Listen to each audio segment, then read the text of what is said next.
আমরা যারা শহরে থাকি আমরা চাইলে আমাদের ব্যালকনি কিংবা ছাদে আমাদের প্রয়োজনীয় জিনিসগুলো, যেমন আমাদের দৈনন্দিন জীবনে যেমন সবজি, তারপরে হচ্ছে শাক, এটা আমরা রোপণ করতে পারি। যেমন আমি ঢাকা আসার পর থেকে পুঁই শাক কখনো বাহির থেকে কিনে খাই না, কারণ হচ্ছে বাহির থেকে যেটা আমি কিনে আনি আমরা সচরাচর, ওটা প্রচুর পরিমাণে সার দেওয়া থাকে, ইভেন হচ্ছে যে কীটনাশক দেওয়া থাকে, যার কারণে এটার স্বাদ নষ্ট হয়ে যায় এবং এটা আমাদের হেলথ এর জন্য অনেক ক্ষতিকর। যার কারণে আমি চেষ্টা করি আমার ব্যালকনিতে এগুলো চাষ করার জন্য। আমার ব্যালকনিতে পুঁই শাক, বরবটি, কলমি শাক এগুলো প্রতিনিয়ত আমি এখান থেকে সংগ্রহ করি আর আমার পরিবারের চাহিদা পূরণ করি।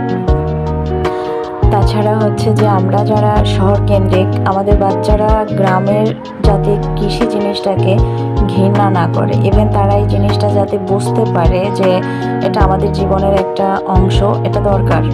মানুষ যত বড় শিক্ষিত হোক না কেন, আমি মনে করি আমাদের নিত্য প্রয়োজনীয় জিনিসগুলা নিজেরা তৈরি করে এবং সতেজ খাবারটা নিজেদের জন্য তৈরি করা, এটা আমাদের অনেক দরকার। আমাদের বাচ্চাদের শেখানোর জন্য হলেও আমাদের 2-1টা চারা রোপণ করা উচিত, কারণ এর কোনো বিকল্প নেই। আর চেষ্টা করলেই সব সম্ভব, পারি না বলতে কোনো কথা নেই। অনেক মানুষের অনেক ধ্যান ধারণা থাকে যে সুন্দরী শিক্ষিত মেয়েরা কাজ পারে না, এরা হয়তো কাজ জানে না। আসলে এরাই বর্তমান জেনারেশনে দেখি যে আপনার শিক্ষিত মানুষ যতটা পরিশ্রমী, অশিক্ষিত মানুষ অতটা হচ্ছে অলস, এবং হচ্ছে যে এখন কৃষি থেকে মানুষ সরে আসতেছে।